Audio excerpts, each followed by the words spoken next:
The business dinner was at Morton's Steakhouse in Manhattan. Dad's quarterly networking event where he brought together his corporate friends and business associates. He'd insisted I come, though he'd made it clear I was only invited because Mom had guilted him into it. "It'll be good for you to meet successful people," he'd said on the phone. "Maybe someone can help you find a real career." I was 27 years old. I'd been running my logistics software company for 5 years. But to Dad, if you didn't work in an office wearing a suit, you weren't successful. I showed up in dark jeans, a black turtleneck and boots. Practical, comfortable. The kind of outfit I wore when I was visiting warehouses or meeting with operations managers. Dad's face tightened when he saw me at the restaurant entrance. "That's what you're wearing? Nina, this is a professional dinner." "I'm dressed fine." "You look like you're going to unload trucks." "Sometimes I do unload trucks. When I need to understand the workflow."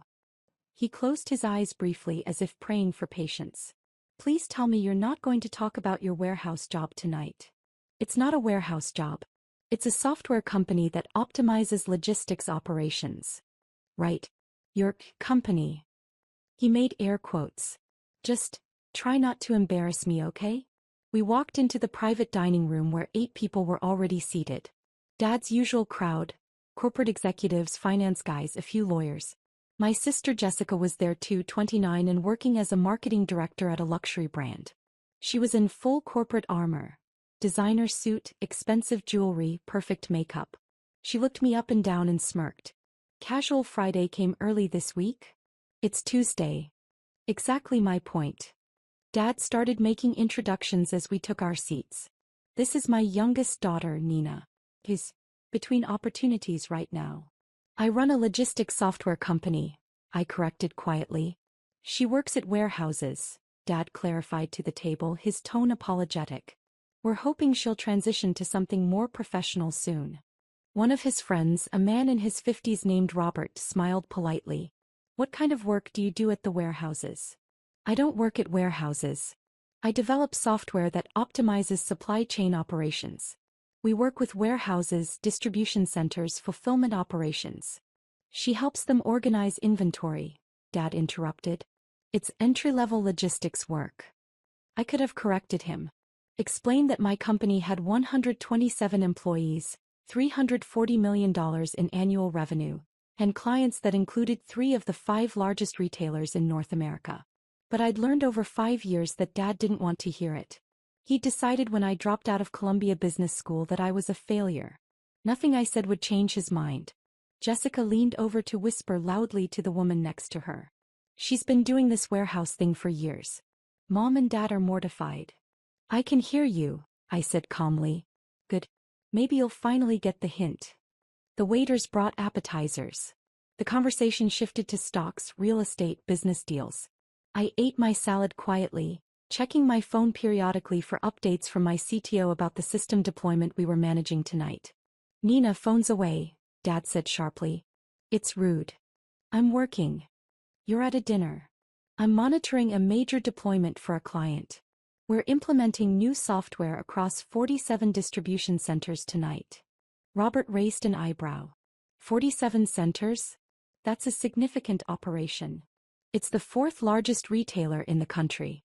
The deployment has to be coordinated precisely or it could cost them millions in lost productivity. "Nina has an active imagination," Jessica said with a laugh. "She's been claiming to run this huge company for years, but she works out of her apartment and drives a Honda. I work out of an office in Long Island City. 12,000 square feet. And I drive a Honda because it's reliable." "Sure you do," Jessica said. "Just like you manage teams and consult with Fortune 500 companies." I set down my fork carefully. "Why would I lie about that?" "Because you're embarrassed about your actual job?" One of the lawyers spoke up. "What's the name of your company, Nina?" "Flow State Systems." He pulled out his phone, typed briefly, then stopped. His eyebrows rose. "The Flow State Systems? The logistics optimization platform?" "Yes. My firm represented one of your competitors in an acquisition last year. They were bought specifically because they couldn't compete with your technology." He looked at Dad. "Your daughter founded Flow State?" Dad's smile was frozen. "Nina's been working on some software project." FlowState did $340 million in revenue last year, the lawyer continued, still scrolling on his phone. They're the leading platform for warehouse automation and supply chain optimization. Nina, you're the founder. Founder and CEO. The table had gone completely silent. Jessica was staring at me. That's not, you don't. I started it 5 years ago, I said calmly. We began with small distribution centers, proved the ROI, then scaled to larger operations. We now work with 18 of the 50 largest retailers in North America. Dad's friend Robert was on his phone now too. There's an article here from Supply Chain Quarterly. It says FlowState has revolutionized logistics software. And he looked up at me. It says the CEO is Nina Brennan. That's you. Yes. But you work in warehouses, Dad said weakly. I visit warehouses to understand operations firsthand. I also spend time in our office managing a team of 127 people. Software engineers, data scientists, operations specialists, sales team, customer success. 127 employees? Robert interrupted. Nina, what's your company valued at? I hesitated. The valuation wasn't public yet. We were in the middle of Series C negotiations and the numbers were under NDA. I can't disclose that right now. But there is a valuation. You've raised institutional funding. Series A was $12 million from Lightspeed Venture Partners. Series B was $45 million from Sequoia Capital. Series C is closing next month. The lawyer was scrolling rapidly. Sequoia Capital invested in you? Nina, they're one of the top VC firms in the world. They backed Google, Apple, Oracle. I know who they are. They did extensive due diligence before investing. Jessica's face had gone pale. You raised $45 million? That was Series B. Series C is significantly larger. How much larger? Robert asked. I can't say. It's not public yet. Dad was still frozen, staring at me like I'd grown a second head. Nina, if this is true, why didn't you tell us? I tried. For 5 years. Every time I explained what I was building, you called it a hobby or a phase. You told your friends I was working entry-level warehouse jobs. You said I was between opportunities. But you never showed us proof. You never asked to see proof. You saw that I visited warehouses and drove a Honda and decided I was failing. You never once asked to visit the office, meet my team, or review the financial statements. Because you were always so secretive. Because every time I mentioned FlowState, someone made a joke about it. You called it my warehouse thing and changed the subject. You told me to get a real job. Why would I keep trying to prove myself to people who'd already decided I was unsuccessful? The TV mounted in the corner of the private dining room had been playing financial news on mute. Suddenly, someone turned up the volume. And now we go to our exclusive interview with one of tech's most exciting young CEOs, the anchor was saying. I glanced up at the screen and my stomach dropped. It was me. The interview had been filmed 2 weeks ago in our Long Island City office. Bloomberg Technology had done a profile on logistics software companies, and they'd wanted to feature FlowState. I'd agreed to a 15-minute interview, assuming it would air late at night or online only. But here it was. Prime time. On the TV in the room where my family was currently processing the revelation that I wasn't actually a warehouse worker. Meet Nina Brennan, the anchor continued, CEO and founder of FlowState Systems, the logistics software company that's transforming supply chain operations across North America. The screen cut to me in our office, standing in front of our operations center where real-time data from hundreds of warehouses displayed on massive monitors. We started FlowState because traditional warehouse management systems weren't keeping pace with modern logistics demands, my recorded self was saying. E-commerce had exploded, but the software running distribution centers was still designed for the pre-internet era. We saw an opportunity to completely reimagine how inventory flows through supply chains. The Bloomberg interviewer asked about our growth. The camera panned across our office. Software engineers at standing desks, data scientists reviewing algorithms, operations managers on calls with clients. We've grown from 2 people in a shared office space to 127 employees across 3 offices, I said in the interview. Our software now manages over $12 billion in annual inventory flow for our clients. $12 billion. Dad whispered at our table. On screen, the interviewer was asking about funding. You've raised significant venture capital from top-tier firms. Can you talk about your latest round? My recorded self smiled. We're currently closing our Series C round. We can't disclose the exact amount yet, but it's the largest logistics software funding round of the year. It values FlowState at just over $1.3 billion. The table erupted. Billion. Jessica's voice cracked. Did she say billion? On screen, the interview continued. At 27, you're one of the youngest founders to reach unicorn status. That's a $1 billion valuation for our viewers. What's next for FlowState? We're expanding internationally. We have pilots running in the UK and Germany. We're also developing AI-powered predictive analytics that will allow warehouses to anticipate demand shifts weeks in advance. The goal is to eliminate inefficiency entirely from supply chains. The interviewer leaned forward. Your company is now worth $1.3 billion. You own 68% of the shares. That makes your net worth roughly $880 million. How does it feel to be approaching billionaire status at 27? I watched my own face on screen. Calm, professional, slightly uncomfortable with the wealth question. The valuation is exciting because it means we can invest in the technology and expand our team. The personal wealth aspect is secondary to the mission. We're trying to solve real problems for companies that move physical goods. Every percentage point of efficiency we add to their operations means lower costs for consumers and less waste in the system. The interview concluded with footage of one of our client warehouses.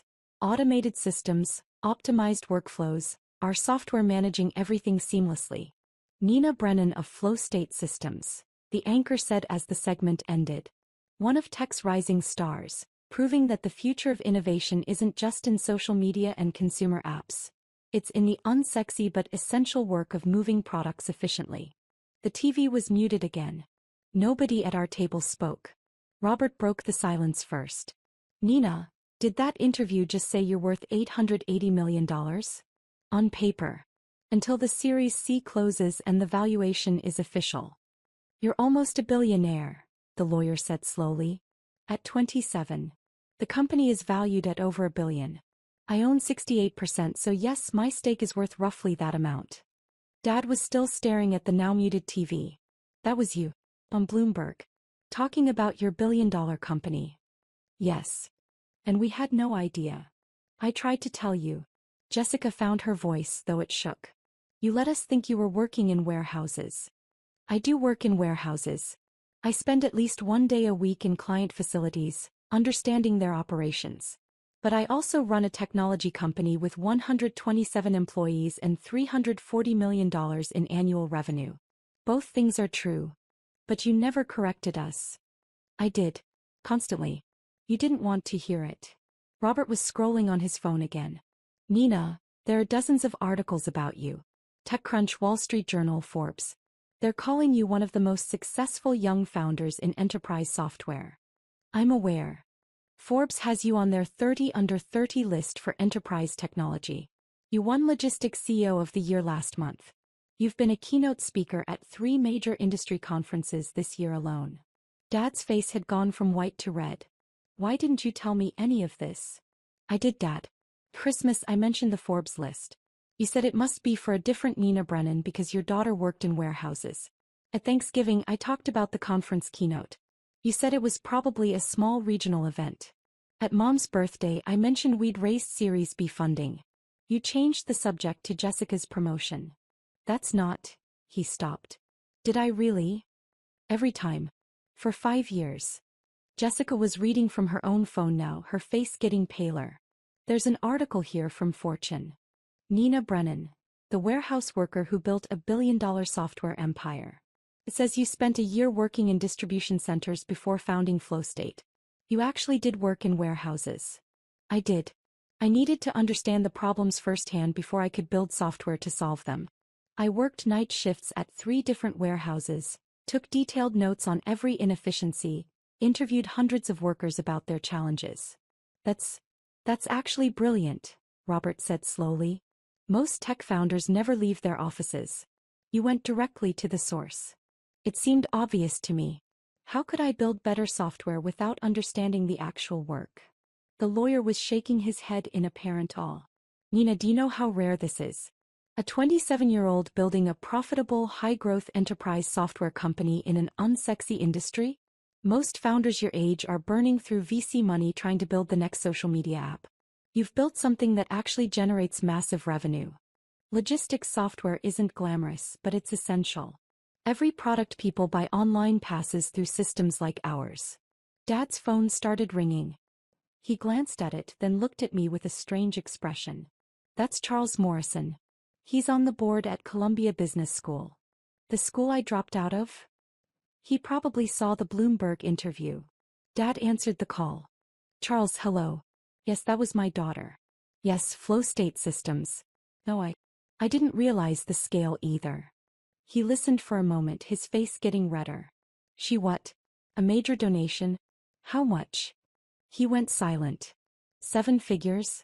For the entrepreneurship program. He looked at me. When did you? Last year, I said quietly. They asked if I'd contribute to the new entrepreneurship center. I wrote a check for $1.2 million. Dad covered the phone. You donated over $1 million to Columbia? They're building a center to help students who want to start companies instead of following traditional paths. It seemed important. He went back to the phone call. Yes, Charles. I'm very proud. Yes, we should definitely talk about having her speak to students. I'll check with her and get back to you. He hung up and stared at me. The dean of Columbia Business School wants you to give the keynote at their graduation ceremony next spring. I know. They reached out last month. I haven't decided yet. Jessica set down her phone. How is this possible? How did you build $1 billion company in 5 years without any of us noticing? You weren't paying attention. You decided I was a failure because I dropped out of business school and got my hands dirty in warehouses. Nothing I said could change your minds because you'd already written the story about who I was. But if we'd known, would it have changed anything? Would you have treated me differently if I'd shown you the Forbes list or the funding announcements or the client roster? Or would you have found other reasons to dismiss it until some external authority like Bloomberg confirmed I was legitimate? Silence. I think, Robert said carefully, they would have dismissed it. People usually do when success doesn't look the way they expect it to. Dad's hands were shaking slightly. Nina, I'm sorry. I'm so sorry.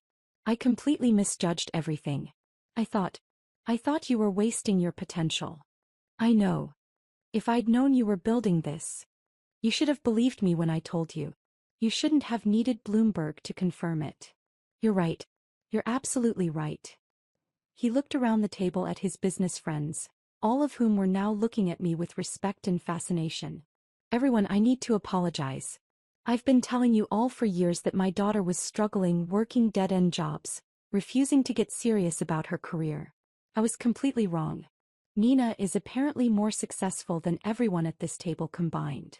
Dad, it's not a competition. No, it's important. I need to own this. He turned back to me. I'm proud of you.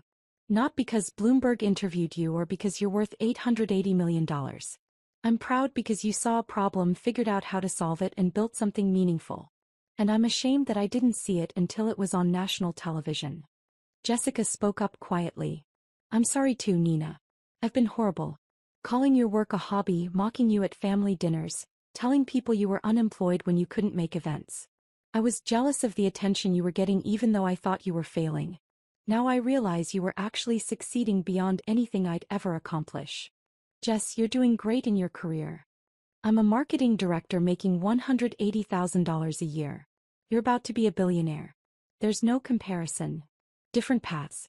Different definitions of success. Robert's phone buzzed. He looked at it and laughed. Nina, I just got a text from the CEO of my company. He saw the Bloomberg interview. He wants to know if you're accepting new clients. He says our logistics operations are a disaster and he'll pay whatever it takes to work with Flow State. Tell him to have his operations team reach out through our website. We evaluate every potential client carefully to make sure we're a good fit. You're going to make him apply through your website? We have a process. Just because he's the CEO of a Fortune 500 company doesn't mean he gets to skip it. The lawyer was grinning now. I like you. You're not impressed by titles or wealth. You just care about the work. That's what matters. My phone buzzed. A text from my CTO, deployment complete.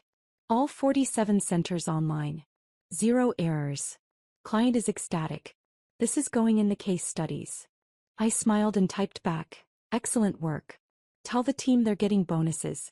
This was flawless. Good news. Robert asked. The deployment I mentioned earlier. It's complete. 47 distribution centers running on our software with zero downtime. The client will be able to process Black Friday orders 30% more efficiently this year. That's happening right now, while we're at dinner. The work doesn't stop for dinner. My team's been monitoring the deployment for the past 3 hours. But it's finished now and they crushed it. Dad was quiet for a moment. Then, can I visit your office sometime? See what you've built. You want to visit? I want to understand what you do. Really understand it. Not from Bloomberg or Forbes but from you. I should have asked years ago. Hey. Thursday afternoon works if you're free. I can give you a full tour, introduce you to the team, show you the software in action. I'd like that. Jessica raised her hand tentatively. Can I come too? Sure. I'm sorry I called you embarrassing. You're the opposite of embarrassing. You're incredible. The rest of dinner was surreal. Dad's business friends peppered me with questions about flow state, venture capital, growth strategies, hiring, technology trends. They treated me like a peer, or more accurately like someone they wanted to learn from. Robert asked if I'd speak at his company's leadership conference. The lawyer asked if I needed legal counsel for the Series C closing. Another executive asked if I'd consider joining his company's board as an advisor. I politely declined most of it. I had enough on my plate. When dinner ended, Dad walked me to my Honda in the parking garage. That's really your car? He asked. Yes. You could afford anything. A Tesla, a Mercedes, whatever you want. I don't need anything else. The Honda is reliable and efficient. It gets me where I need to go. That's very mature for 27. I learned it from watching you actually. You always taught us not to waste money on status symbols. To value substance over appearance. Remember? He smiled sadly. I taught you that, then spent 5 years judging you for living by it. Yeah.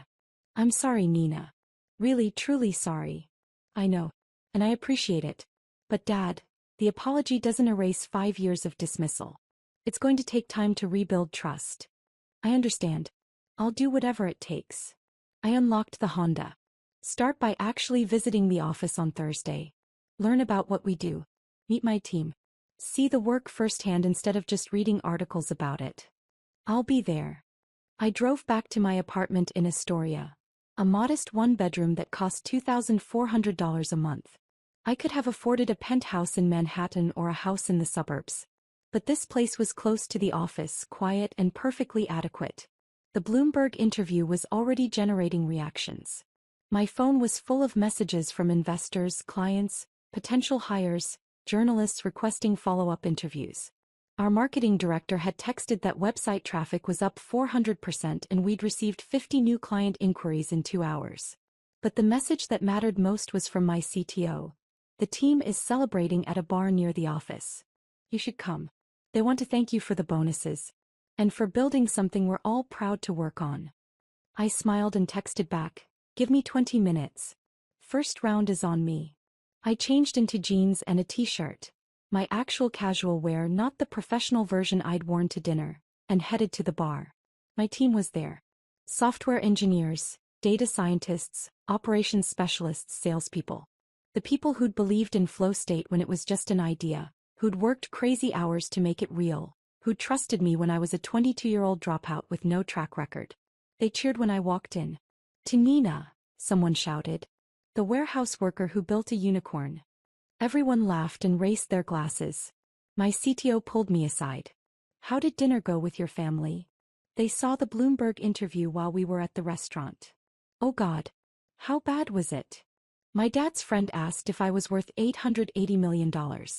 My sister realized she'd been calling me embarrassing while I was building a billion-dollar company. It was surreal. But vindicating? A little. Mostly just sad. They should have believed me years ago. He nodded. For what it's worth, we believed you. Everyone on this team believed in the vision before Bloomberg, before Forbes, before the billion-dollar valuation. We knew you were building something special. Thank you. That means more than any news interview. I stayed at the bar until midnight celebrating with my team. These people, who'd trusted me when my family didn't, who'd worked impossible hours to make Flow State succeed, who'd believed in logistics software when everyone else was chasing sexier industries.